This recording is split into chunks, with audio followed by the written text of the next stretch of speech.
อาตมาไปอ่านพ่อบันทึกหนังสือเล่มหนึ่งเป็นของคนโบราณที่เขาเจ้าบันทึกไว้อันนี้ก็อยากให้ฟังหูไว้หู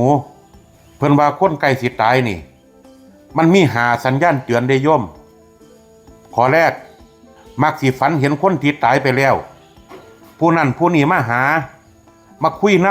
ำหรือว่าเห็นเป็นตัวสดๆเลยบางคนก็มี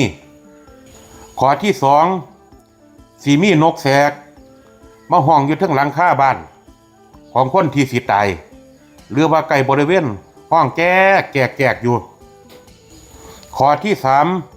ได้กินทูบทั้งที่ว่าไทเฮาบ่ได้จูด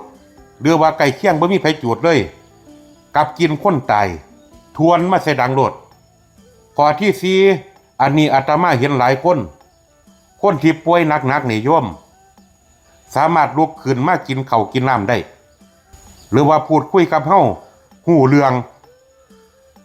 แต่ว่าหลังจากนั้นบ่กี่มื้อตายข้อที่ห้าข้อสุดท้ายหมาที่เฮาเลี้ยงเนี่ยหรือว่าแมวที่เฮาเลี้ยงนี่มาเห่าใส่เฮา